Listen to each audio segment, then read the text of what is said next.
Philosophe, présidente de la chaire de philosophie à l'hôpital, Antonio Fenolio, designer, directeur de l'agence Sismo Design, ainsi que Azilise Levnouché, qui est chargée de mission sur le projet La couverture de contention volontaire, une recherche qui est menée au GHU de Paris par la chaire de philosophie à l'hôpital.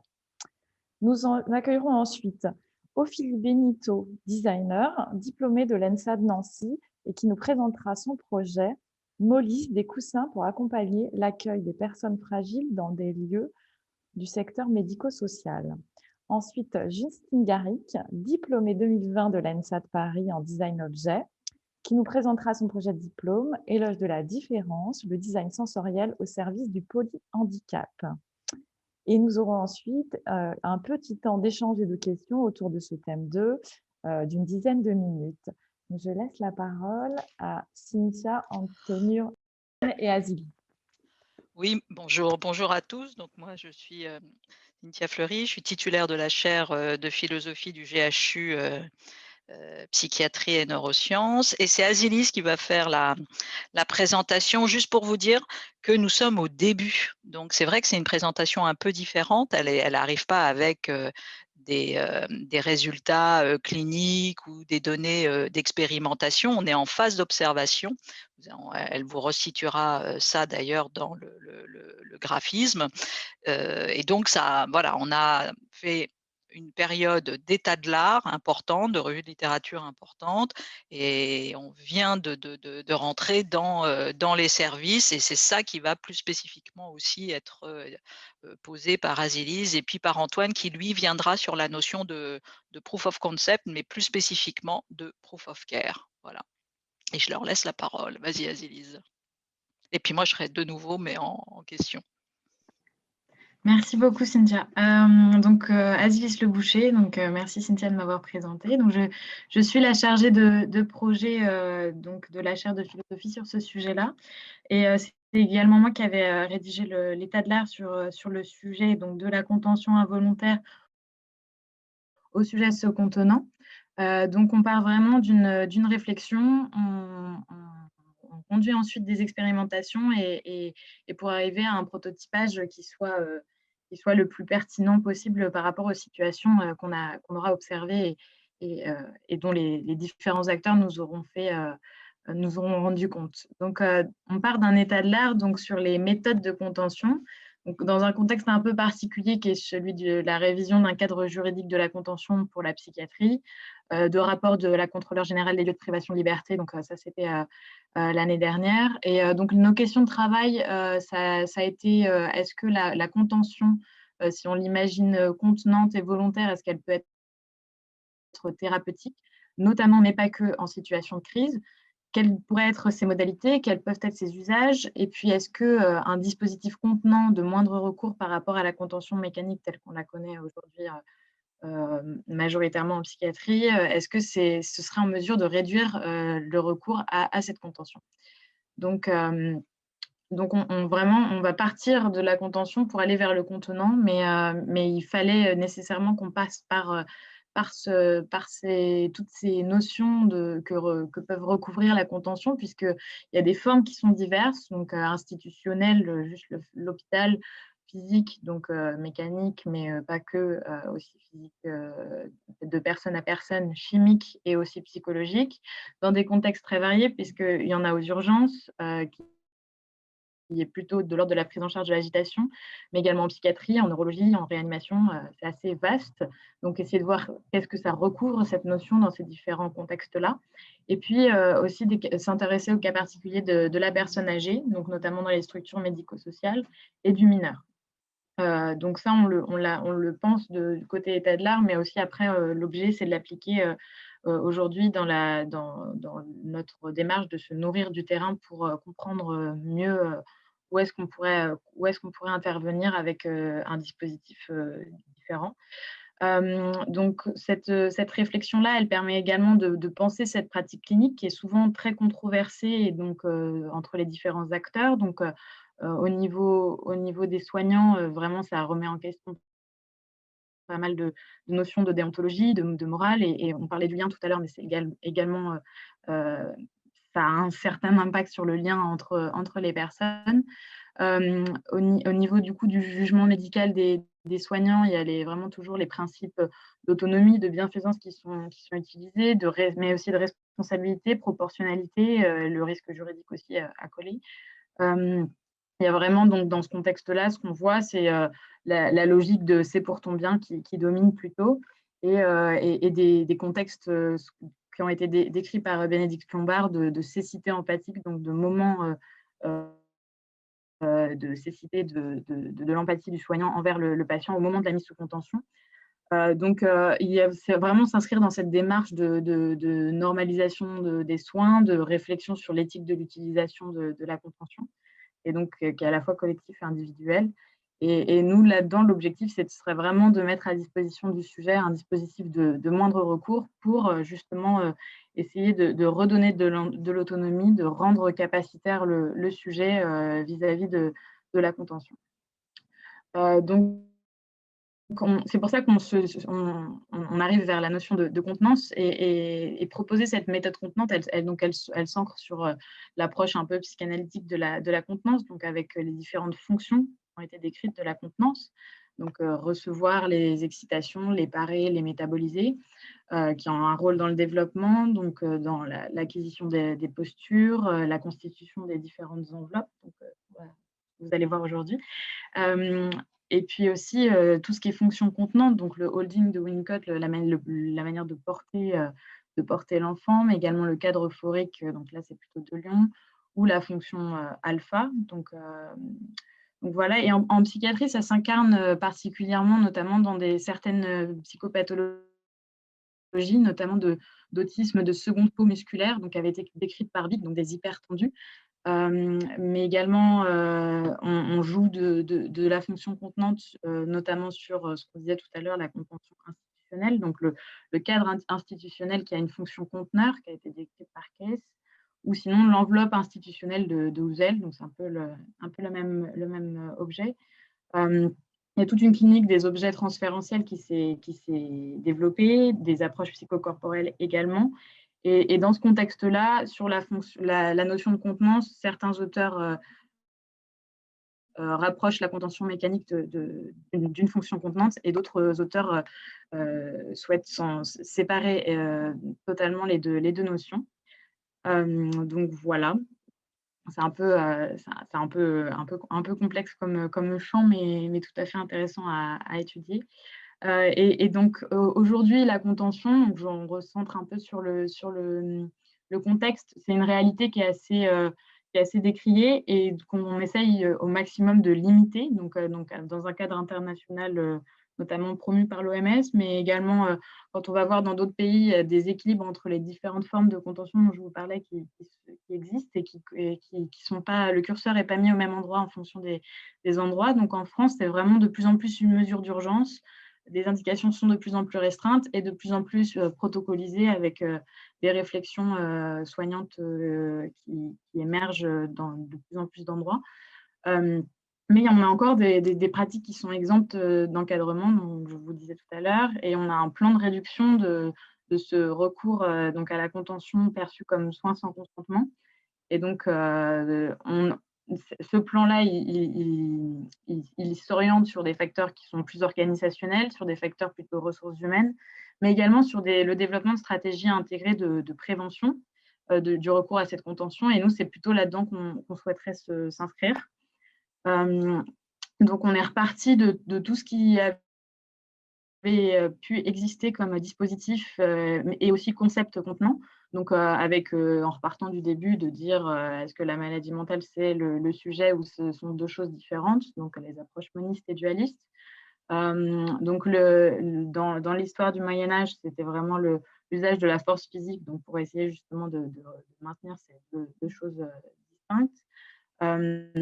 Au moment de la Révolution française, là, on a vraiment le commencement d'un développement d'objets contenants. Donc, si on peut considérer le fauteuil de force ou la camisole de force comme étant des objets contenants. Et au début du 19e, donc avec l'internement, donc la contention plutôt institutionnelle.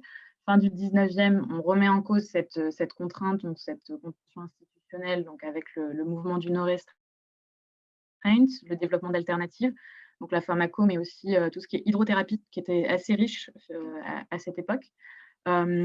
Et ensuite, avec le développement des neuroleptiques, on a donc la fin de cette contention institutionnelle. Et aujourd'hui, la contention, c'est vraiment perçu comme un dispositif médical. Donc parfois, la chambre d'isolement est perçue aussi comme contention. Donc en fonction aussi des personnes à qui et des représentations mentales de la contention, on est vraiment sur la pluralité. Il faut rester dans un champ assez ouvert parce que finalement, il y a beaucoup de choses qui rentrent en ligne de compte. Et on est aussi sur toute une clinique de réassurance, la clinique du bord, et aussi sur les dispositifs d'intégration sensorimotrice, de pression profonde. Donc là, vous avez l'exemple de la machine à câlin du docteur Temple Grandin, qui est un dispositif de contention volontaire et dont la pression en fait, est autogérée par le sujet. Donc cette piste de la contenance volontaire, on la creuse un peu, notamment sur la question du rôle thérapeutique que ça pourrait avoir. Donc plusieurs rôles de la contention étaient un peu… on en a fait l'hypothèse, pardon.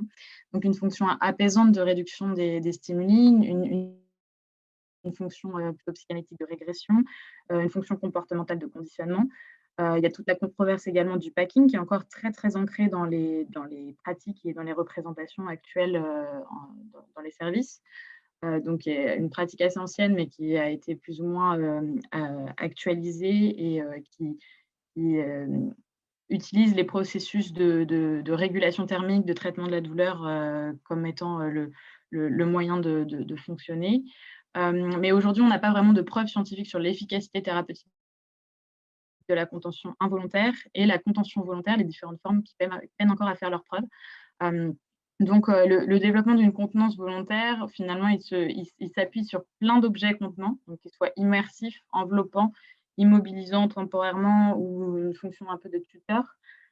Et donc, dans ce contexte de développement et d'essayer de faire la preuve de l'efficacité de ce genre de dispositif, il nous a paru vraiment important, c'était la notion de consentement dans cette situation de vulnérabilité, que ce soit un choix éclairé qui soit fait en amont ou sur le moment, en fonction d'expression des préférences en amont ou sur le moment, dans la mesure du possible. Et donc, de ce projet plutôt de l'ordre bibliographique, on arrive à un projet en dur, donc mené par la chaire de philosophie à l'hôpital, donc au GHU Paris Psychiatrie Neurosciences, donc pour allier cette réflexion à un savoir-faire des soignants, donc aller voir comment ça se passe, mais aussi au ressenti des patients et les méthodes de conception en design, donc pour pouvoir justement développer un dispositif on s'oriente vers de la contention volontaire qui soit décidée par le patient. Et les hypothèses de ce projet, c'est de vraiment pouvoir transformer ce rapport à la contention, abaisser la contention volontaire, impliquer les patients et les pairs aidants et les soignants, et faire de cette contention finalement un outil capacitaire et plus uniquement quelque chose d'imposé au sujet. Donc, c'est évidemment une alternative qu'il va falloir évaluer. Donc, on a une approche de vraiment démarche qualité qu'on confronte au réel. Et l'objectif, c'est d'avoir des retours d'expérience en permanence tout au long du processus pour améliorer le prototype. Donc, ça renforce en partie la contenance institutionnelle, en fait, finalement, par cette démarche. Ça s'inscrit dans les stratégies alternatives qui sont pensées avec et pour les usagers, donc désamorçage des tensions, graduation des techniques d'apaisement également. Donc là, on est quand même dans un niveau assez haut de prévention de crise finalement. Et l'objectif, c'est vraiment restaurer cette qualité des soins relationnels, et on s'inscrit donc dans toute la réflexion de l'environnement apaisant. Donc, voilà, et ce qu'on essaye de promouvoir au maximum, donc c'est de questionner tout ce qui est ressenti et façon de faire des sujets, des patients, pour qu'ils puissent également mieux se connaître, pour qu'ils puissent aller vers l'auto-soin, en faisant rentrer tous les apports des pairs aidants notamment. Ça, c'est aussi un peu un challenge. Et donc, nos questions de travail actuelles, plutôt que côté chaire de philo, c'est quel impact ce projet-là il a sur les représentations mentales de la contention et quel impact le design capacitaire il va avoir pour les patients, pour les familles, pour les équipes soignantes. Et la grosse question des indicateurs également, donc, que vous avez un petit peu évoqué également avant. Donc, on est un peu sur la même question sur comment faire de l'evidence-based medicine et des humanities ensemble. Donc voilà, je laisse la parole à Antoine pour la suite.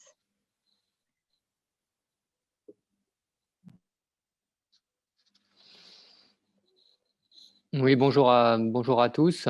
Comme l'a dit Cynthia, on est au tout début du processus, donc je voulais vous proposer un petit focus sur une partie de la méthode, et notamment de voir comment on essaye de passer de l'expérimentation dite des proof of concept à une expérimentation qui soit plus humaniste, qu'on a appelé les proof of care. Donc juste pour remettre un petit peu la manière dont on essaye d'écrire ce concept, donc on se met en lien entre la philosophie pragmatique et aussi toute une frange de designers qui ont pu à leur tour écrire un certain nombre de choses sur leur travail. Alors on pense notamment à l'influence de la génération italienne, Mendini, De Lucchi, Pecce, mais aussi aux grands textes qu'on peut trouver dans les grands textes du design de Catherine Gell, qui permettent de montrer comment finalement ce lien entre penser et faire peut arriver à la fois à s'écrire et à se produire. Et dans la slide suivante, c'est issu donc du travail qu'on fait avec Caroline Jobin, qui est en thèse actuellement avec nous et avec l'École des Mines. Ce qui est assez étonnant sur la partie de ce qu'on appelle les preuves de concept, c'est qu'à l'origine, il y a à la fois une approche qui est philosophique et une approche qui est technologique. En philosophie, il y a deux références finalement qui sont ressorties. Rothenstreich, qui décrit ces preuves de concept comme une preuve téléologique de l'unité des connaissances, mais aussi un physicien et philosophe argentin, Bunge, qui lui décrit la preuve de concept comme une technique de preuve de l'indépendance des concepts qui sont produits dans les interactions entre physiciens et philosophes. On le voit sur la slide suivante. À l'origine, on a bien sûr plutôt un terme de preuve de concept qui est né dans le travail qu'avait fait la NASA dans les années 70, notamment lors de la mission Apollo, où ils avaient essayé de définir une échelle de maturité des technologies qui sont appliquées à un programme. Et la preuve de concept arrivait comme une preuve analytique ou expérimentale au niveau 3. Donc on était assez tôt dans le processus, mais qui permettait déjà de sélectionner à la fois des types de sous-traitants, à la fois des types de solutions, et d'en tester la maturité.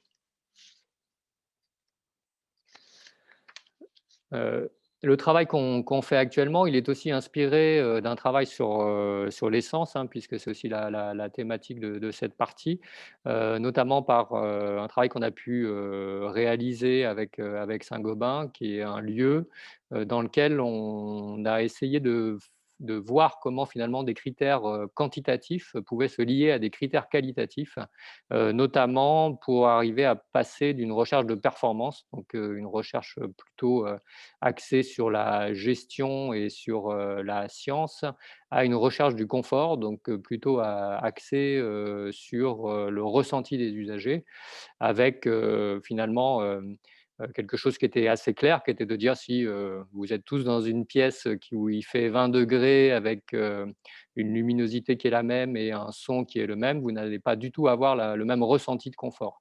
Donc finalement, c'est à partir aussi de cette idée d'arriver à tisser des liens entre quantitatif et qualitatif qu'on a avancé sur notre idée de proof of care.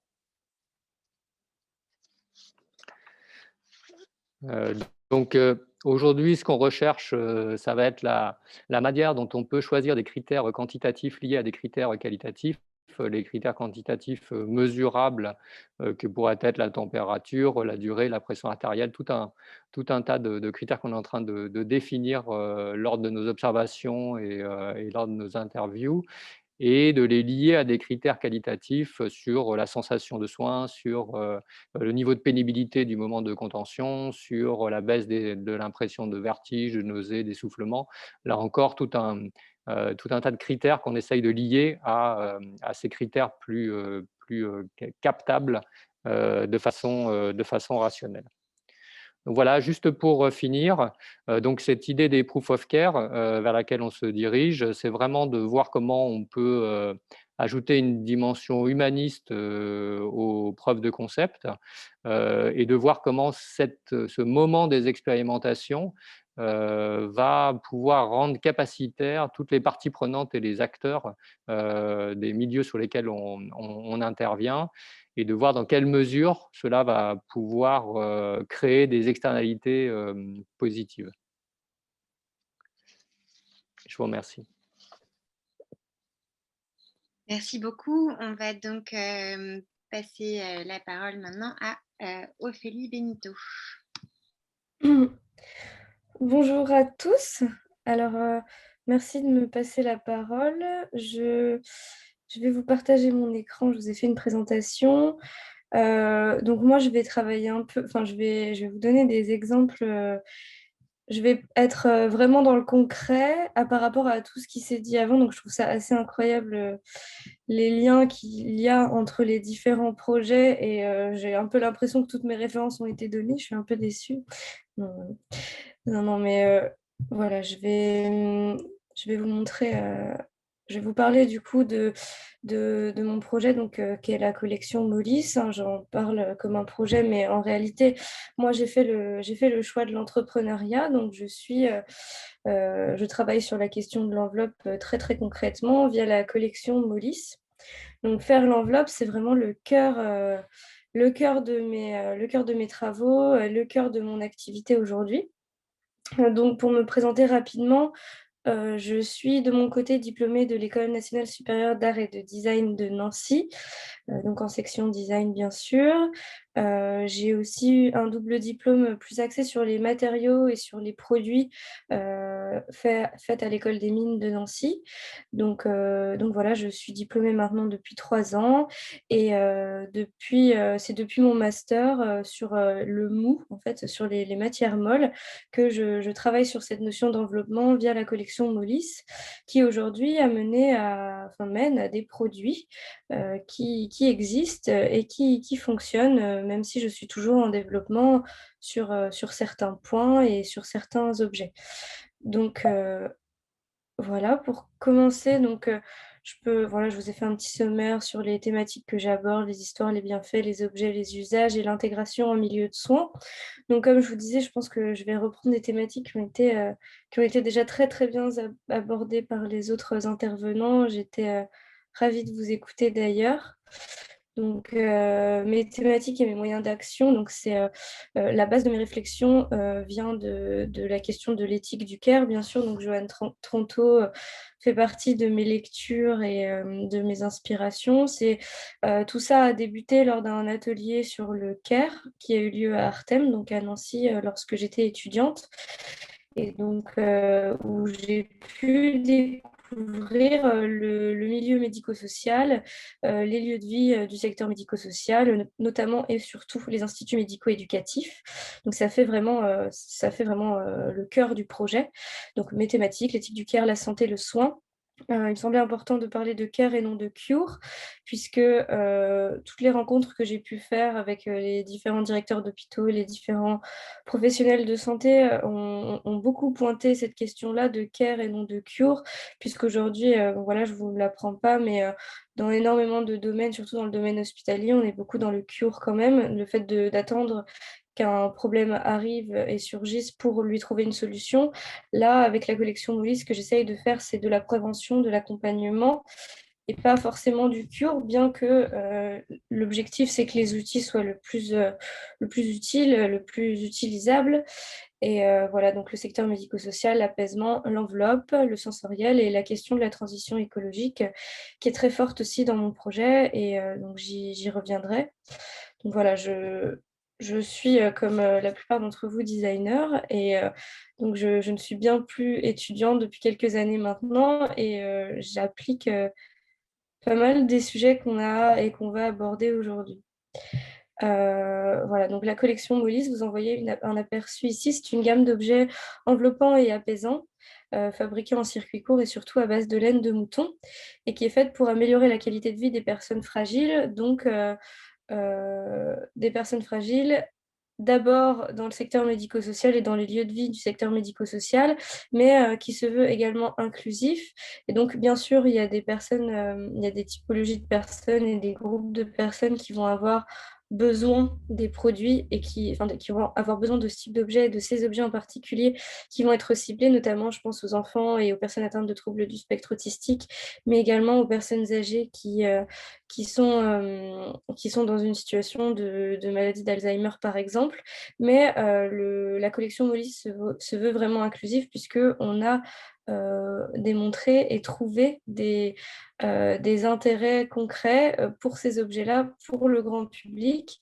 Et donc voilà, l'objectif, c'est de prendre soin, apaiser, prévenir, accompagner, avec des solutions alternatives et qui ne sont pas stigmatisantes pour accompagner le quotidien, puisque les professionnels de santé ont beaucoup, interrogés, ont beaucoup répondu que le problème, entre guillemets, avec énormément de dispositifs médicaux aujourd'hui, c'est qu'on les reconnaissait à des kilomètres, c'est-à-dire que le design pouvait être poussé très fort du côté ergonomique, mais très souvent, on se rend compte au premier regard qu'il s'agit d'un dispositif médical, et donc parfois et très souvent, les personnes en situation de handicap ou qui ont besoin de ces dispositifs se sentent parfois pas très dignes d'être obligées d'avoir des choses qui va les faire ressortir dans la société négativement parfois. Donc c'était important pour moi de mettre ma pierre à l'édifice avec mes compétences de design, de les apporter à un milieu qui est celui de la santé, où je vais pouvoir répondre à ce type de questions. Et voilà, donc c'est pour améliorer la qualité de vie de personnes fragiles à base de laine biologique, et donc tout est fait en France. Donc pour poursuivre, donc l'histoire de la collection Molis, comme je vous l'ai dit, provient d'un atelier étudiant, donc à la base quand j'étais en master, sur des observations auprès de personnes porteuses de troubles du spectre autistique. Voilà, lors d'un atelier, j'ai eu l'occasion de visiter différents instituts médico-éducatifs, car je m'intéressais particulièrement à la question des matériaux, la question des matériaux mous, et comment les matériaux mous pouvaient apporter du soin au corps, et donc du soin psychique et physique à l'humain. Ce qui m'a amené à visiter et à essayer de comprendre vraiment un peu mieux l'approche Nozolaine. Donc l'approche Nozolaine qui consiste à... ce qu'on se représente aujourd'hui de l'approche Nozolaine, c'est surtout des pièces qui aujourd'hui sont faites beaucoup dans le secteur médico-social, qui sont des pièces dédiées à l'apaisement, mais aussi et surtout au développement sensoriel. Donc vous en avez une petite image ici, qui sont donc des pièces où vraiment on va stimuler très fort les sens avec les lumières, le toucher, l'odorat, enfin voilà, tous les sens connus. Je voulais m'en rapprocher, et donc en visitant ces instituts médico-éducatifs et en essayant de prendre toutes les problématiques qui s'offraient à moi, en échangeant surtout beaucoup avec les professionnels de santé, et lorsque c'était possible avec les habitants des lieux de vie, je me suis rendu compte que la problématique, c'était que beaucoup de solutions dans les salles snozelaines fonctionnaient bien, mais qu'elles étaient justement enfermées dans ces salles snozelaines en quelque sorte, et que les salles snozelaines étaient accessibles sur calendrier, avec un calendrier parfois bien occupé dans la maison d'accueil spécialisée ou dans l'IME, ce qui faisait que les soignants avaient vraiment des difficultés à donner accès à cette pièce-là aux personnes lorsqu'elles commençaient à être en situation de stress, en situation un peu instable. L'objectif premier, ça a été d'observer, de voir à quel endroit les matériaux mous pouvaient être utiles sensoriellement pour apaiser dans les salles snozelaines et comment améliorer ça et le rendre accessible. Donc voilà la problématique de départ. Donc ça s'accorde avec les problématiques de recherche d'apaisement et de prévention au quotidien. Donc avec bien sûr l'enveloppement et la compression. Cette fonction de contenance et d'enveloppement par compression est pas mal inspirée donc, par la squeeze machine de Temple Grandin, donc, dont d'autres personnes ont déjà parlé, qui est une personne en situation donc, de troubles du spectre autistique, plutôt Asperger, qui est américaine et qui a élaboré à la base pour elle-même cette machine qu'on voit. Donc c'est une image, c'est pas sa machine à elle, mais c'est une image de la squeeze machine. Donc c'est une machine qui vise à autonomiser l'apaisement et la compression pour les personnes en situation de troubles du spectre autistique. Et donc elle-même s'était créée sa propre machine où elle pouvait donc régler la compression dans laquelle elle se trouvait, ce qui lui permettait de gérer ces crises liées à ces troubles du comportement, ce qui ensuite a été beaucoup repris et avec pas mal de plans qui sont libres de droit sur Internet pour que les personnes puissent fabriquer ça pour elles-mêmes.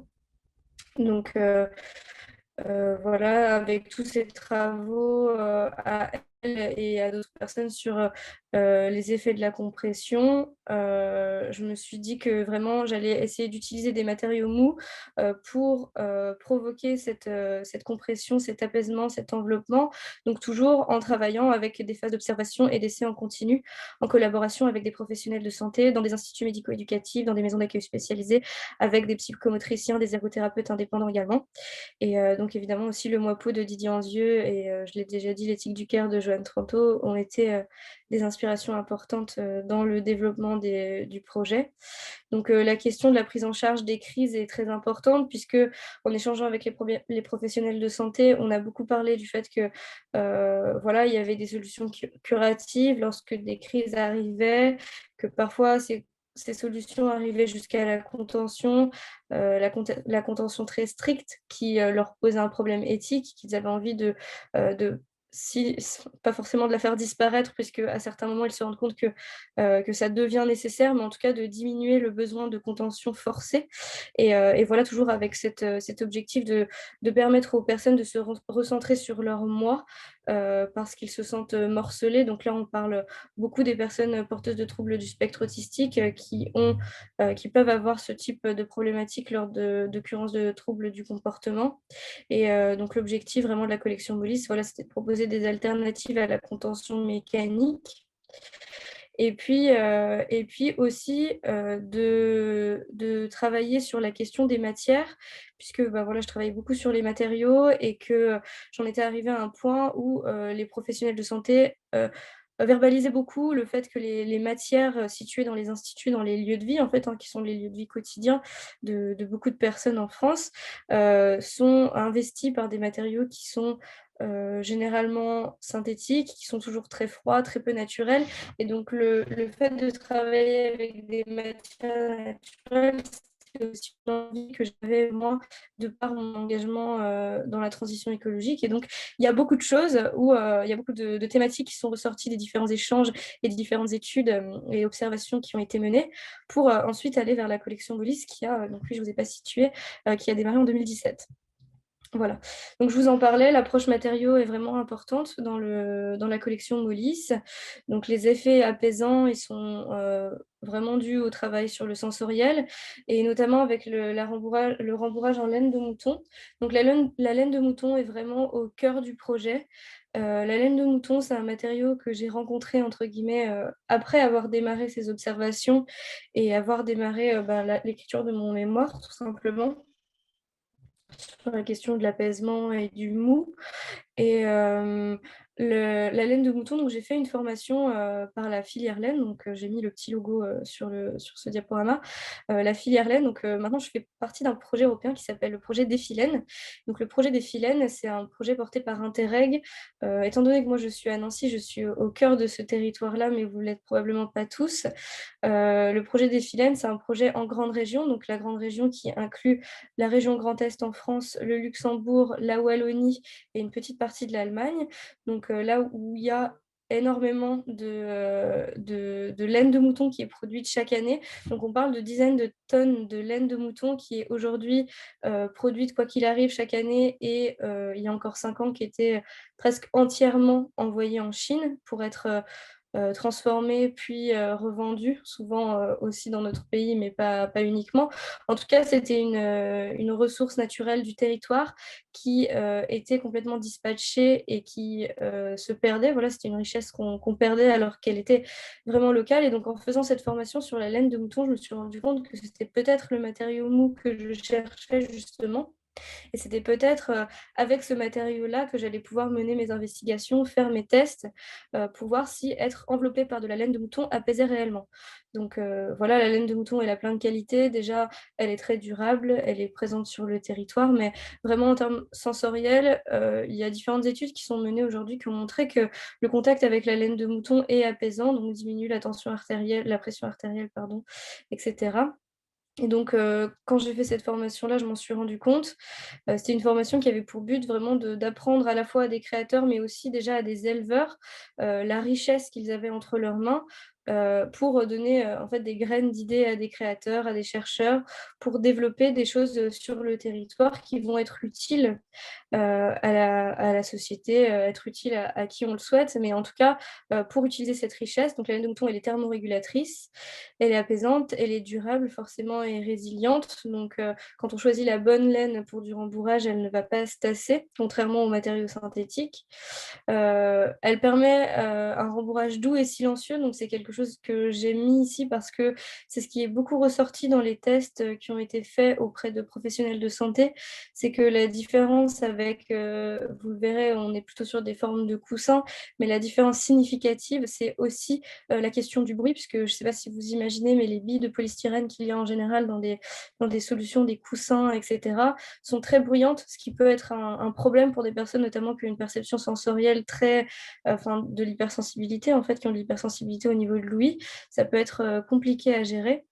La laine en soi absorbe les particules néfastes de l'air, notamment les formaldéhydes. Bon là, il n'est pas vraiment question de ça puisque je ne fais pas des panneaux en feutre, mais c'était important de le noter. Et puis forcément, elle est locale et aussi elle est non allergisante. Donc ça, c'est important, notamment en termes de réaction corporelle. C'est important de le savoir pour intégrer ce type de matériaux dans le secteur hospitalier et le secteur médical.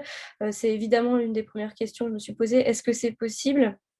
En réalité, oui. Il faut prendre le problème à l'envers et ne pas essayer de travailler toujours avec des matières qui sont certifiées milieu hospitalier, mais en fait, il y a moyen de remplir un cahier des charges qui permet d'entrer des matériaux naturels à l'intérieur des hôpitaux. Et donc non, la laine de mouton n'est pas allergisante. Dans la laine de mouton, il y a des poils, parce que le mouton a également des poils qui sont assez durs. Et en fonction des races de moutons, il y a plus ou moins de poils. Et c'est ces poils qui parfois vont venir piquer la peau, qui donnent l'impression à monsieur et madame tout le monde qu'ils sont allergiques à la laine de mouton. Ou alors c'est parce que la laine de mouton a été exposée à la poussière et qu'elle a gardé de la poussière et qu'on est allergique à la poussière. Mais en tout cas, la laine qui pique, c'est pas vraiment la laine qui pique, c'est plutôt le poil à l'intérieur. Donc il faut simplement bien choisir sa laine. Donc ça, c'est quelque chose d'important que j'ai appris et que je répète beaucoup. C'est pour ça que je vous en parle. Voilà. Donc comme je vous l'ai dit, je travaille aussi avec la notion de la compression. Il n'y a pas également, il y a pas uniquement la question de l'enveloppement, il y a aussi la compression. Donc la compression est permise par du blé, qui est également local, qui est cerclé par du textile. Donc tout le textile dans les objets, c'est du coton local, enfin un maximum. Le coton ne pousse pas en France, mais en tout cas, il est tissé et teint dans les Vosges et il est certifié Ecotex, donc c'est le principal. Et donc je récupère également du blé pour permettre de faire des poids, mais vous allez le voir. Juste 1 minute pour votre présentation, juste pour donner un petit repère temporel. Oui, pas de souci. Je vais essayer de faire vite. Et donc, c'était important pour moi d'avoir des impacts à la fois sociaux et environnementaux, en plus d'avoir des impacts sur la santé qui sont visibles.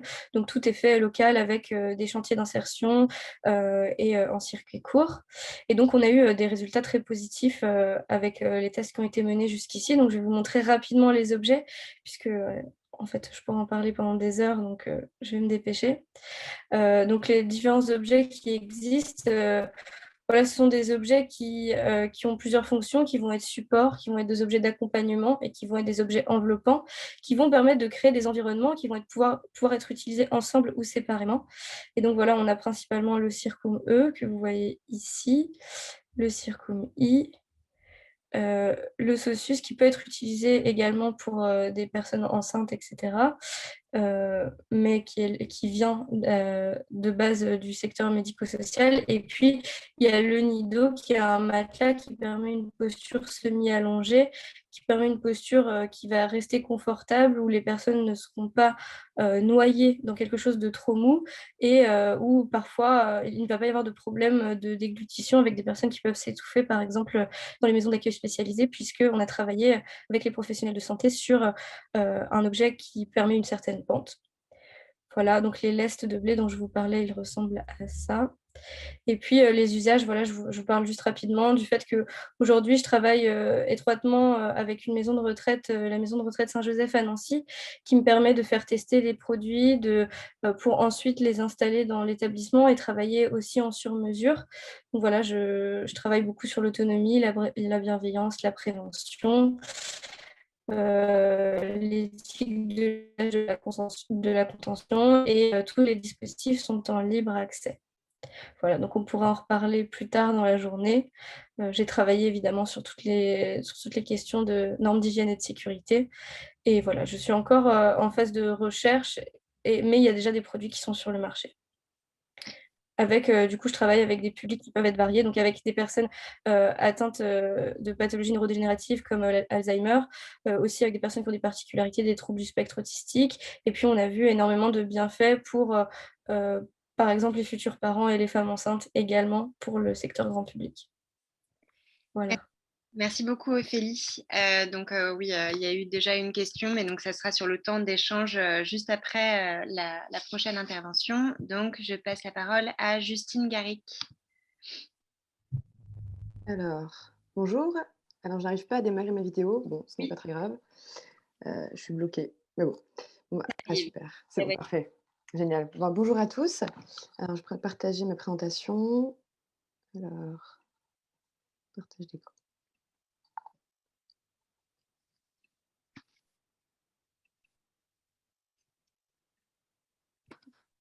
Ah, désolée, ça a un petit peu de temps. Autorisation. Ah, je suis désolée, il y a un petit problème de partage. Mon ordinateur bloque. Je suis désolée, hein, je me dépêche.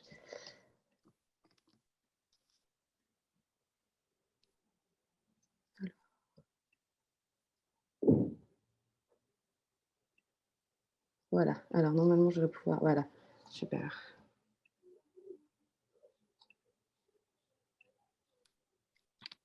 Alors, normalement, vous pouvez bien voir ma présentation.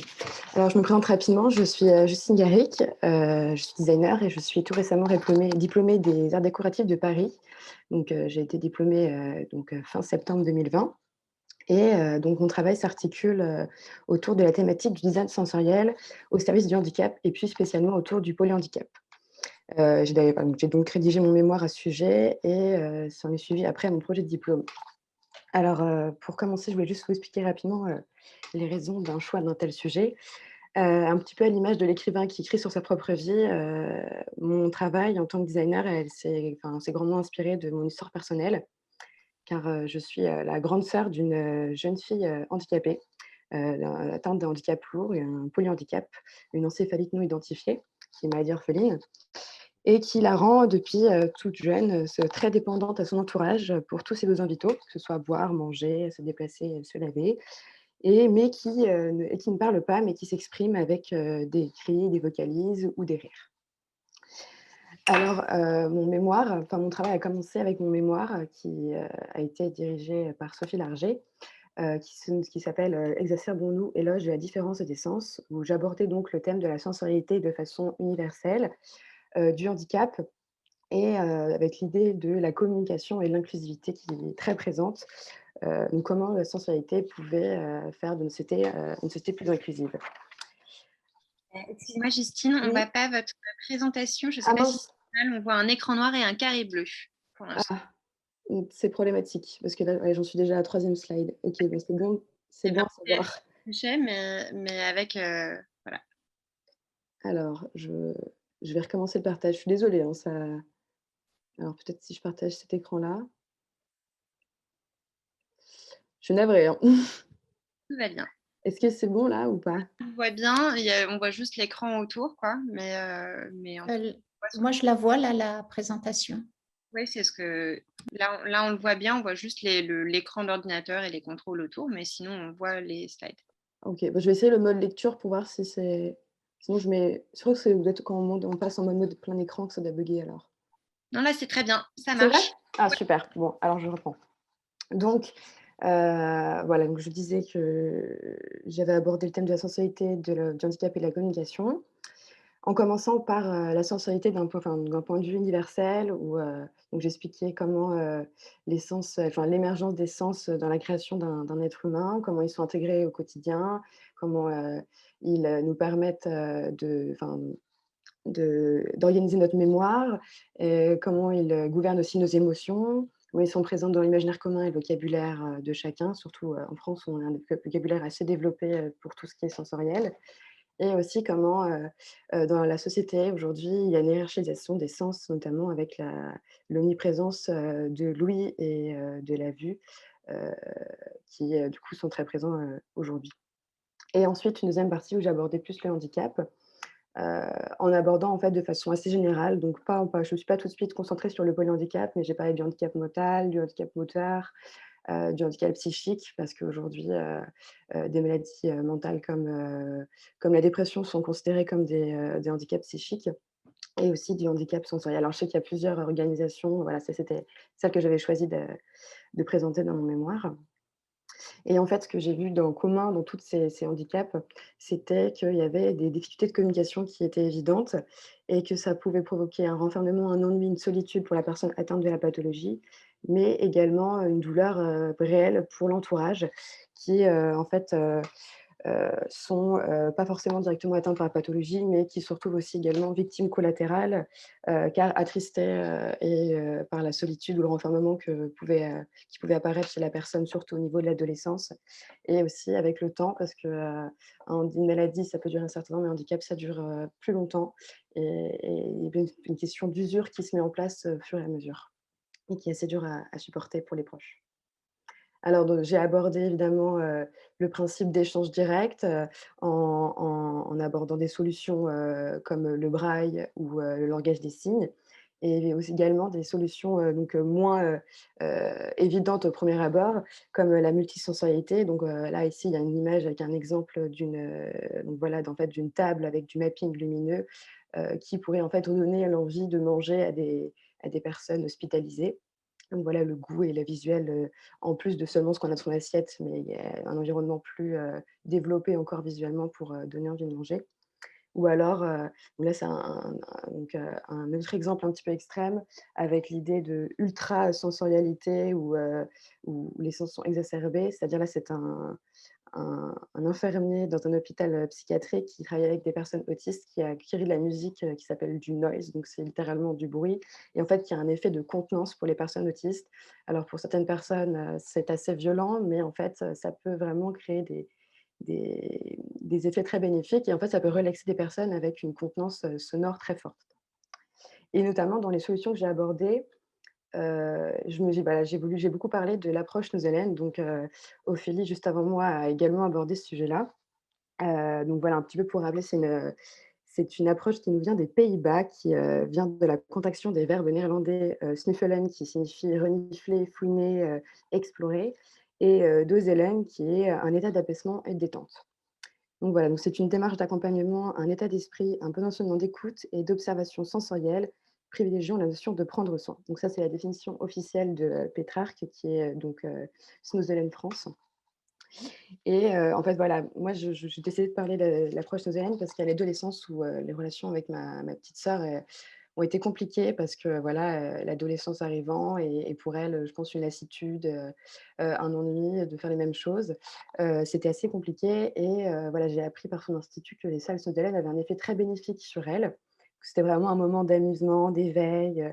Donc voilà, donc dans les colonnes à bulles, comme l'a montré Ophélie un peu plus tôt, voilà, il y a des colonnes à bulles, il y a des matelas d'eau, il y a des lampes, il y a des ambiances sonores et il y a aussi des petits fidgets, donc des objets en fait, multisensoriels ou seulement un ou 2 sens, donc voilà, manipuler des choses qui font de la lumière, des choses qui font du bruit et c'était vraiment pour elle un moment, assez, bénéfique et en fait, nous, en parallèle avec ma famille, avec mes proches, on a aussi, fait beaucoup d'expositions que moi j'appelle d'art immersif, où en fait je trouvais qu'il y avait un petit peu le même effet qui se produisait.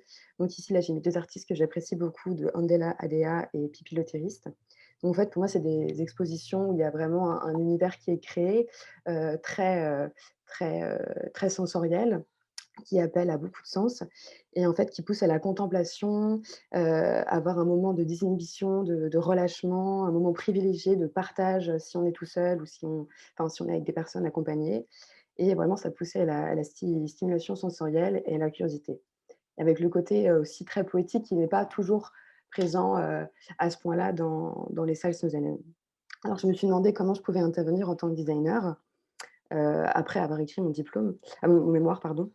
En fait, un petit peu à la façon dont Ophélie l'a très bien expliqué, c'était, comment on pouvait sortir la salle snozelaine de la salle snozelaine, en fait, car en effet, c'était encore enfermé dans cette salle et moi, je me suis particulièrement intéressée donc à tous ces petits objets, les fidgets, qui sont d'objets donc mous, brillants, lumineux, qui présentent une diversité sensorielle, qui sont en fait, qui étaient souvent, ce que j'ai remarqué dans les 2 salles que j'ai visitées, des boîtes en fait, qui étaient dans des boîtes qui étaient remplies de ces objets-là et qui n'étaient pas forcément accessibles et qui donnaient pas non plus très envie. Il y avait un effet en fait, contenant qui, contrairement à la salle, qui manquait en fait dans la présentation de ces objets. Donc, j'ai décidé pour mon projet de diplôme de créer un dispositif qui était, donc à la fois modulable, mais aussi inclusif et accessible, qui proposait en fait toute cette diversité d'objets sensoriels et qui pouvait pousser, le partage et l'interaction entre soignants, soignés et proches. Heu, donc, heu, voilà, je me suis basée sur, mon expérience personnelle et mon intuition, mais j'ai également, voulu rencontrer des spécialistes évidemment, grâce à Christine Boll de l'Institut Imagine, j'ai rencontré, le docteur Nada Baye-Bisson qui est neuropédiatre à l'hôpital Necker et j'ai assisté à un bon nombre de consultations. Donc j'ai pu découvrir aussi d'autres pathologies de handicap, que celles que je connaissais. Donc c'était très riche pour moi et très intéressant et j'ai aussi pu, donc discuter, interviewer les proches et de ces personnes, handicapées, lourdement handicapées qui donc accepté de me donner un petit peu leur témoignage et de ces témoignages, donc voilà, donc là j'en ai mis quelques-uns. Donc en fait, voilà, je décris un petit peu, ils m'ont décrit de façon, j'essaie de décrire de façon très, très juste, très directe, sans parler de pathologie tout de suite, mais parlant plus d'identité en fait. J'ai essayé de c'était comme des cartes d'identité sensorielles où j'ai identifié en fait des objets, des caractéristiques. Donc là, sur la première, c'est un peu petit, mais on voit donc des objets gonflables, des tissus doux. Voilà, donc j'ai un peu fait une petite récolte de stimuli sensoriels qui m'ont permis ensuite de passer à la phase, d'expérimentation. Donc où j'ai créé en fait des objets, donc voilà, à petite échelle, donc facile à prendre en main, à manipuler, toujours à l'image de ces fidgets. Donc voilà, des objets gonflables, des objets, colorés, des objets doux, des objets plus durs, des objets, qui font du bruit, donc voilà. Donc j'ai créé toute, une diversité d'objets. J'ai environ une centaine de pièces et enfin, ça c'était à la fin et en fait, avant, j'ai dit: «Voilà, il fallait trouver un moyen de les rassembler et de les présenter autrement que dans des boîtes» et j'ai décidé de les rendre aimantés, en fait, pour les mettre sur une surface et qu'ils soient facilement accessibles et détachables et puis aussi les sortir de la boîte et les mettre sur une autre surface, que ça crée un effet plus contenant, en fait. Que ces objets fassent partie de l'effet contenant et de l'environnement. Donc voilà, ça c'est des petits exemples de recherche de forme parce que voilà, est-ce que ça doit venir au-dessus de nous? Est-ce que c'est comme une grande feuille de cyclo? Est-ce que ça doit être des panneaux qui s'assemblent? Est-ce que ça doit être quelque chose qui se déploie? Mais voilà, l'idée c'était vraiment de faire quelque chose qui soit accessible pour des personnes, à mobilité réduite, que ce soit un espace à peu près délimité tout en restant ouvert et qui pousse à l'invitation de l'expérimentation et aussi quelque chose d'agréable. Donc voilà, donc assez rapidement, j'en suis arrivée à l'idée de devoir faire une sorte de paravent en 3 panneaux avec des formes, des hauteurs différentes, pour pousser un peu ce principe de inclusivité, donc des personnes qui soient assises ou des personnes de petite taille ou à l'inverse des personnes debout, voilà. Et j'ai choisi des formes assez des courbes assez douces, qui se voulaient, rassurantes, et voilà, enfin amicales. Et voilà, j'en suis arrivée à la premiérisation où j'ai rassemblé tous ces objets, où j'ai fait donc cette première gamme, voilà, d'objets sensoriels, tous aimantés, qui peuvent en fait se retirer du support, être déplacés et même assemblés entre elles, pour créer un nouveau motif, un nouveau paysage, même si on le souhaite. Et donc voilà, c'était, une maquette fonctionnelle en fait, que j'ai voulu créer pour pouvoir, être installée dans l'institut, dans un endroit spécial, un lieu d'accueil, donc que ce soit pour, les soignants et les soignés, mais également pour les proches quand ils viennent, visiter leur, heu, leur enfant ou leurs frères et sœurs, qui sont, internés dans un centre, médico-éducatif, par exemple. Donc voilà, donc c'est un projet qui est assez grand parce que chaque panneau fait 1 mètre de large et le plus grand fait 2,30 m de long. Donc je voulais un effet un peu, waouh, voilà, quelque chose d'assez attractif, donc on rentre dans une pièce, on le remarque tout de suite, on a envie d'aller tester. Et donc voilà, toutes les formes qui sont, présentes ici ont été inspirées par les témoignages que j'ai récoltés, lors de mes visites, à l'Institut Imagine et l'hôpital Necker. Alors voilà, là je vous ai mis après voilà, quelques images, on voit un peu mieux. Donc il y a des objets gonflables, il y a des objets qui sont plus avec des matières naturelles comme de la toile de jute, ou alors aussi des objets, de la couleur Vichy, enfin du tissu Vichy, qui est revenu plusieurs fois dans mes interviews où beaucoup de parents, me disaient qu'ils aimaient bien, mettre des tissus Vichy à disposition de leurs proches, car, ça avait, un effet assez, activateur, assez dynamique. Il ne faut pas trop en abuser non plus parce que l'idée, c'est pas non plus de fatiguer et d'énerver les personnes. Donc voilà. Donc on peut voir ici une image où vraiment un objet est retiré, pris de la structure. Donc il a fallu trouver, le bon système aimanté pour tous les différents poids des objets parce qu'ils n'ont pas tous le même poids. Et le scénario d'usage, alors ce qui est vraiment important, c'était vraiment donc, c'est en 4 parties. La première partie, c'est l'identification. C'est vraiment trouver le moment où on peut, enfin voilà, où c'est, adéquat de tester ce dispositif.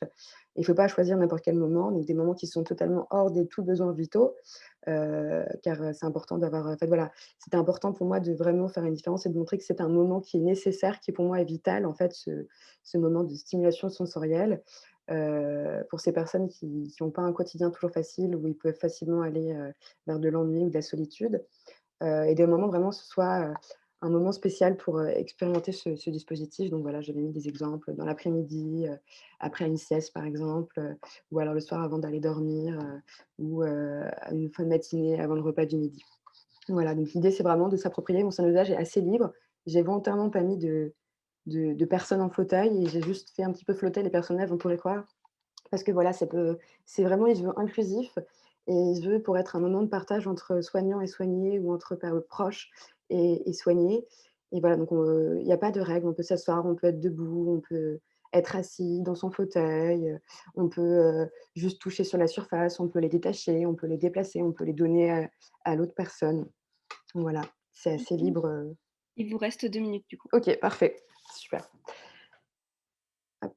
Alors voilà, évidemment enfin ce projet-là, c'était une première réalisation, mais l'idée c'est, voilà, j'avais pensé à comment on pouvait, le développer. Alors, évidemment, on pourrait le reproduire, à plusieurs fois et comme, les panneaux sont dégondables et également orientables, on pourrait créer tout un labyrinthe, donc l'effet contenant serait encore plus accentué. Et voilà, en fait, aujourd'hui, alors, ce projet, je l'ai fait, en plein d'années, covid, donc ça a été un projet de diplôme voilà, assez intense et j'ai voulu, en fait, créer beaucoup de pièces parce que ce que je voulais, c'était vraiment avoir un 1er, terrain d'expérimentation. Mais évidemment, l'idée, c'est vraiment de le rendre accessible et du conforme aux normes d'hygiène, donc déhoussables, nettoyables. Alors, c'est pas une pièce qui sont nettoyables, mais pas toutes. Donc voilà, c'est quelque chose qui est encore à développer pour moi.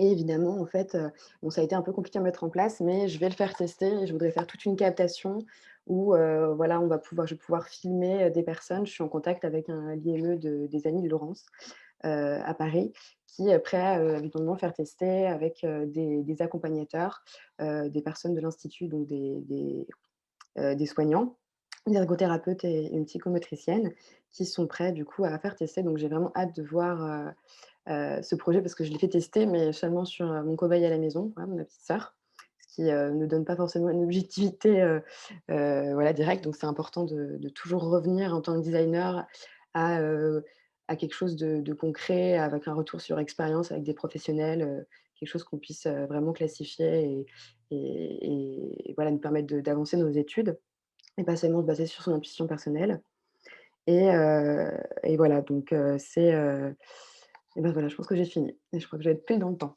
Donc merci beaucoup de m'avoir écoutée et j'espère que j'ai été claire et je serai ravie de répondre à vos questions, à la table ronde. Merci beaucoup Justine pour cette très belle présentation. Ophélie également, donc 2 très beaux projets et également pour l'intervention de Cynthia, Antoine et Azilise. Donc je vais prendre les questions, donc regardez sur la question-réponse parce que peut-être j'aurai pas le temps de prendre toutes les questions, donc vous pourrez y répondre après. Donc la première question s'adresse à Ophélie. Et dans cette question, donc Milo, qui est étudiante en design textile, se demande comment tu gères l'aspect sanitaire, le nettoyage, l'entretien. C'est vrai que c'est un sujet très important dans les milieux hospitaliers. C'est vrai que c'est une question vraiment importante et d'ailleurs tellement importante que lorsque j'ai décidé de transformer ce projet de diplôme en quelque chose de professionnel et de réel qui allait se concrétiser. La première chose que j'ai cherché à faire, c'est de rencontrer des responsables d'hygiène et de sécurité pour réussir à savoir, d'abord naïvement dans un premier temps, si ce que je faisais pouvait rentrer dans le milieu hospitalier. Et puis la réponse que j'ai eue, donc je suis allée voir l'ARS, je suis allée voir le département avec les responsables des hôpitaux, etc. Et au final, j'ai atterri dans le bureau d'hygiéniste à l'hôpital au CHRU de Nancy. Donc des hygiénistes qui sont du coup des personnes qui sont responsables justement de l'hygiène et de la sécurité et qui donnent des conseils dans les hôpitaux. Et donc j'ai pris le problème à l'envers.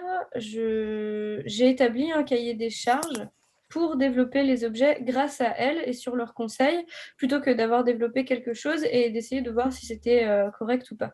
Donc, ce qu'elles m'ont donné comme indication, c'était que tout devait être déhoussable et que les housses devaient être lavables en machine industrielle et à 40 degrés, qu'il fallait que tous les textiles résistent aux produits désinfectants, sanitaires, bactéricides qui sont utilisés dans les hôpitaux. Donc voilà, c'est ce que j'ai fait. Et puis, elle m'a aussi dit qu'il fallait absolument penser à avoir la possibilité d'imperméabiliser. Et donc, c'est ce que j'ai fait. Donc, j'ai un produit naturel français à base d'eau qui peut imperméabiliser les housses ou l'intérieur des coussins que je mets sur demande sur les produits. Donc, voilà comment j'ai fait. Merci Ophélie. Donc, nous avons une question qui concerne plus Antoine, Cynthia et Azilise. Donc, cette question de Paul, ayant expérimenté, excusez-moi, ça bouge, donc je ne vois plus ma question. Ayant expérimenté et mené un projet de recherche intitulé Architecture et autisme vers un apport du répit au sein du l'IME, un des aménagements portait sur la proposition d'enveloppement pour les enfants dans l'environnement d'une salle de groupe. Les professionnels ne sont pas tous autorisés à expérimenter la manière d'accompagner l'enfant par cette notion d'enveloppement. J'aimerais savoir si vous aviez des retours d'expérience sur la manière d'aborder l'appropriation ou du moins l'autorisation à l'essai des professionnels éducateurs ou éducatrices au regard d'une nouveauté sur la notion d'enveloppement pour qu'ils puissent s'en saisir lors d'un temps restreint qu'induit une expérimentation proof of concept. Bon, je vais laisser aussi Antoine et Azilise répondre, mais c'est vrai que comme on est dans une phase qui est au tout début, comme je l'ai dit, on n'a pas nécessairement encore la réalité des retours sur la question du design capacitaire, puisqu'on n'est pas rentré en mode de design capacitaire encore. Néanmoins, on a des réflexions théoriques, c'est-à-dire que toutes ces questions d'autorisation, on les a tous les jours parce que c'est un milieu extrêmement compliqué, contraint, avec toute la confidentialité, la question de la confidentialité des données aussi, de l'utilisation de l'exploitation des données personnelles liées à ces phases d'observation. Donc aujourd'hui, on est dans, voilà, on constitue tout l'univers possible, des conditions de possibilité d'une phase d'expérimentation, mais on ne peut pas répondre spécifiquement. Et je voulais juste dire aussi un point qui est important, c'est que voilà, on a vu avec toutes ces présentations que la clinique de la contenance, du bord, de la réassurance, de l'enveloppement, il y a des variations, si vous voulez, assez grandes qui sollicitent comme ça à différents moments, bien sûr la sensorialité, l'immersion, les questions de verbalisation. Donc on voit très bien qu'aujourd'hui, on a différents modes, différents modèles de contenance.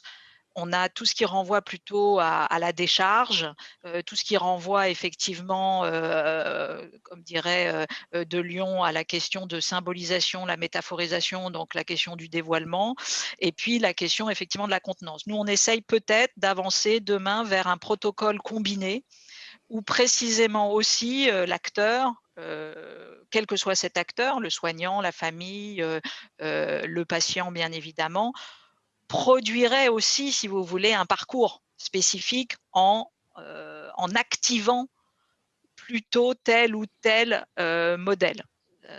Donc, on sera de toute façon, a priori, plutôt sur une solution combinée avec un objet contenant, mais en fait, qui renvoie à tout un cycle, à mon avis, plus vaste pour tout simplement bénéficier aussi des travaux qui sont ceux qui renvoient sur la question du son, de la rythmique, du goût.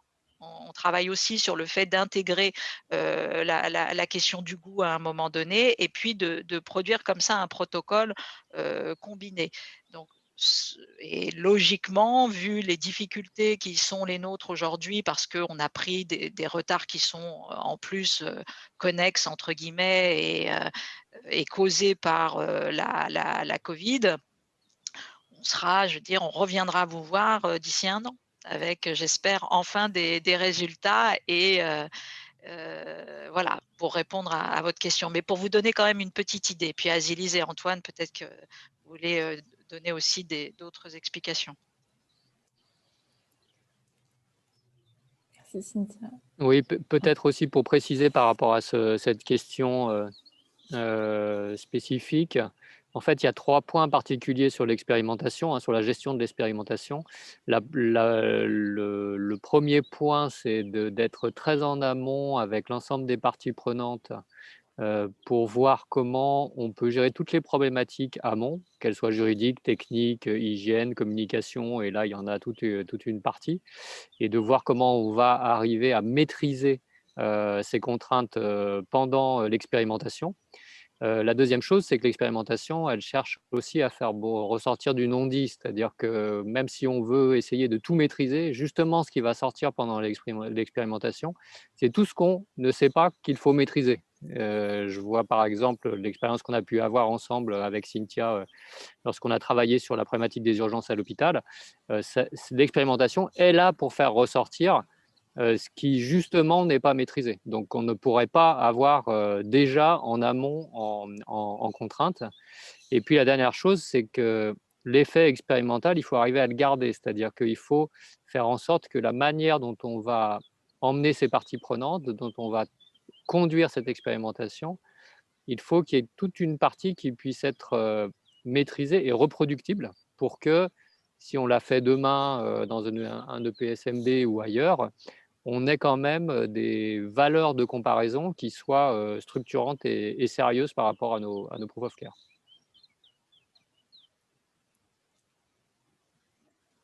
Merci. Alors, je crois qu'on avait encore une petite question de Chantal.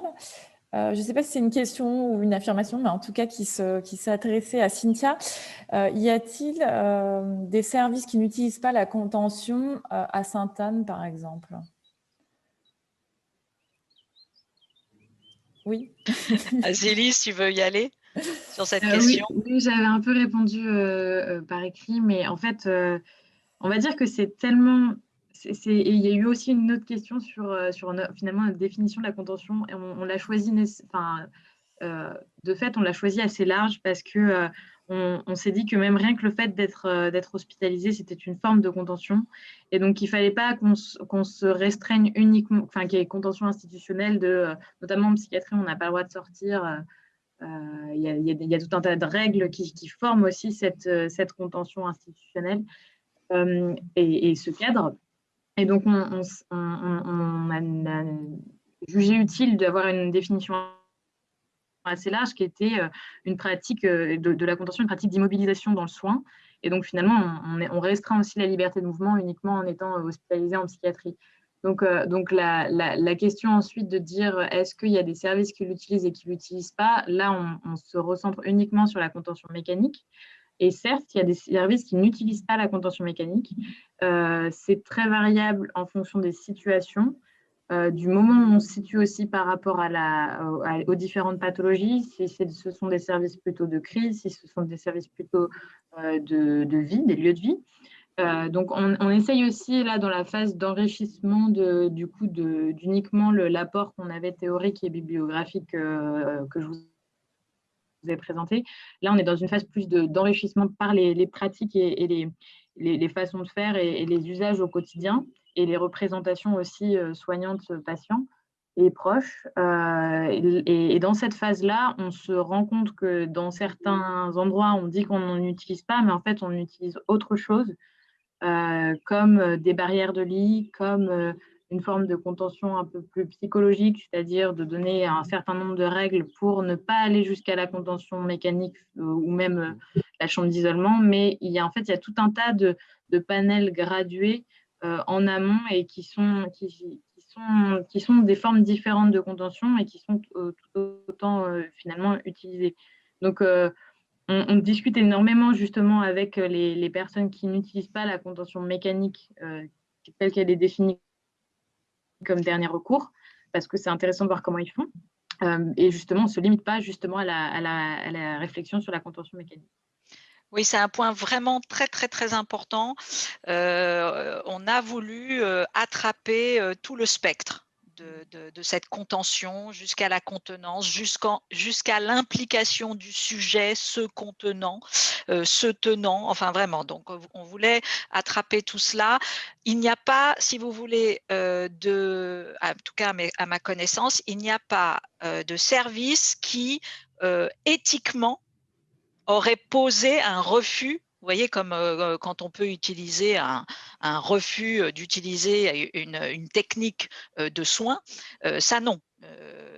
En revanche, pour des raisons institutionnelles, organisationnelles, des raisons nosographiques, tout simplement d'emmener telle ou telle pathologie à tel endroit, etc., vous allez avoir effectivement des services qui n'utilisent pas la contention, mais ce n'est pas, si vous voulez, un plaidoyer anti-contention.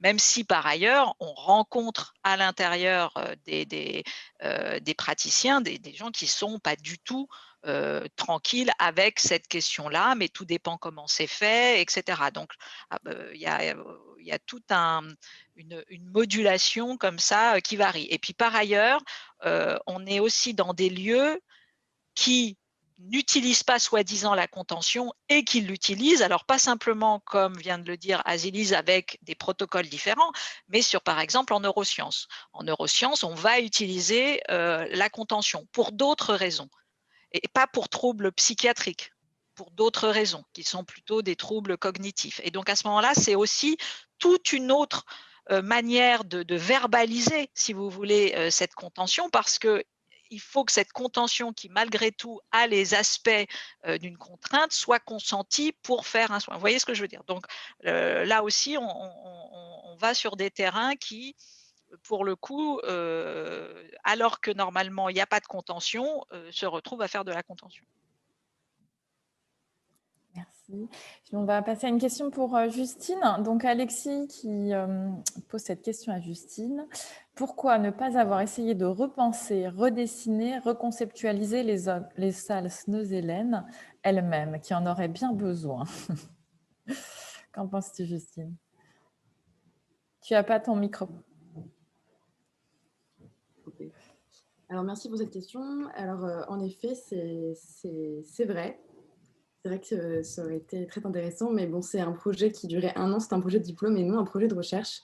Et donc, il fallait un projet qui soit... Moi, je voulais vraiment... C'est important pour moi d'aller jusqu'à une production, une réalisation, et pas juste rester dans la théorie de la recherche. Voilà, je voulais créer des objets, et avec le temps qui me restait, c'était assez compliqué, mais c'est vrai qu'idéalement, moi, je serais ravie de pouvoir travailler là-dessus, et c'est vrai que c'est une ouverture aussi. Et puis en fait aussi, je trouvais ça intéressant. Il y a beaucoup de choses dans les salles Snoezelen qui fonctionnent déjà bien. Et voilà, je me suis attaquée vraiment à une problématique que je trouvais intéressante et qui était un peu délaissée en fait. Ces objets-là, je les trouvais un peu délaissés et pourtant très intéressants. Et c'est ce qu'ils font. Enfin, ma petite sœur les utilise beaucoup, donc voilà, je me suis basée sur une intuition. Mais c'est vrai qu'on pourrait repenser totalement une salle Snoezelen, mais je pense que c'est un projet qui dure longtemps, qui est sur une temporalité différente. Ça pourrait être un projet de recherche. Alors, nous avons une question de Chantal. Comment pouvoir concilier l'EBM et la psychiatrie environnementale des sciences de l'épigénétique? Donc, je pense que ça va concerner plutôt Cynthia et Azilise. Ah. Oui. Alors, vas-y, Azilise, et puis j'y vais. Hein. J'avoue que sur l'épigénétique, là, je sèche un peu, je vois pas très bien forcément le rapport, mais c'est peut-être moi qui n'ai pas, l'esprit suffisamment ouvert sur la question. Sur la psychiatrie environnementale, j'imagine que toute la réflexion qu'on a sur le lieu, enfin en fait la réflexion design, elle est aussi une réflexion sur le lieu d'hospitalisation, sur l'architecture, sur l'éclairage, le son, enfin sur tout ce dont on a entendu parler au fil de cette matinée pour l'instant, mais c'est forcément des choses qu'on voit, et j'imagine quand on a la formation d'architecte ou de designer, on le voit d'autant plus quand on arrive dans certains services de psychiatrie. La psychiatrie environnementale, sous le prisme philosophique, c'est aussi porté par la chaire de philosophie. Donc ça, ce sera plutôt pour Cynthia. Et sur la conciliation avec l'EBM, en fait, on se pose actuellement cette question sur la définition des indicateurs. C'était un peu l'objet de la présentation d'Antoine tout à l'heure. Donc, je vais peut-être le laisser compléter. Oui, alors, non, moi je vais dire surtout, pareil, on travaille sur les notions de milieu de vie. Donc ces notions de milieu de vie, elles sont ouvertes. On peut travailler même jusqu'à les questions d'écophénoménalité qu'on trouve par exemple chez Bruce Begou. Donc toute la question de la psychodynamique. Alors voilà, donc ça c'est alors la psychodynamique, c'est une réalité d'interactionnisme intersubjectif, interpersonnel, mais nous bien évidemment on va ouvrir, et c'est ça l'écophénoménalité ou tout ce qui travaille avec les milieux de vie. Donc ça, voilà, on cherche, on voit. On a d'autres projets à la chaire, d'ailleurs, dans un autre lieu, EPSMD, qui à la fois va expérimenter et la contention, telle qu'on le fait là, et une antenne nature et soins. Donc, vous voyez, c'est pour le coup, là, on va directement sur la question de qu'est-ce que c'est que ce lien au vivant et comment il peut interpénétrer. Sur la question de l'épigénétique, alors, je ne sais pas nécessairement comment l'entendre, si c'est sur le fait que, voilà, tout au long de la vie se déroule tout un ensemble d'histoires qui va faire que voilà, la réalité génétique va se déployer selon telle ou telle façon. Je l'entends en association libre uniquement comme éventuellement la place du dynastique dans le protocole. Nous sommes allés jusqu'à la possibilité Donc c'est vraiment une interprétation libre, hein, que je ne sais pas qui a posé la question, mais nous sommes allés jusqu'à la possibilité de faire de la contention à plusieurs, en l'occurrence à 2. C'est-à-dire pas simplement, soignant-soigné, mais 2 membres d'une même famille et notamment sur des questions, schizophrènes puisqu'on sait très, très bien la question des nœuds, la question de la dynastie, la question du génétique pour le coup, dans les troubles psychiatriques et de l'épigénétique. Donc sur cette question où aller de pas simplement de thérapie familiale, hein, mais vraiment de travailler avec l'ensemble entre guillemets du cortège. Moi, je défends une vision du principe d'individuation. J'utilise le thiase, dionysiaque. Je ne sais pas si vous voyez ce que c'est que le thiase, dionysiaque. Je vous invite à aller regarder, vous verrez, voilà, l'idée, c'est un petit peu de mettre ce thiase dionysiaque ensemble pour voir un petit peu comment voilà, comment on repositionne aussi un sujet à l'intérieur de la généalogie de son trouble, si je veux le dire comme ça. Mais ça, c'est au loin. Du coup, Sophie, on est dans les temps là. Oui, c'est ça. Donc, merci à vous tous. Et donc, il y a une pause de 10 minutes avant d'engager le thème 3. À tout à l'heure.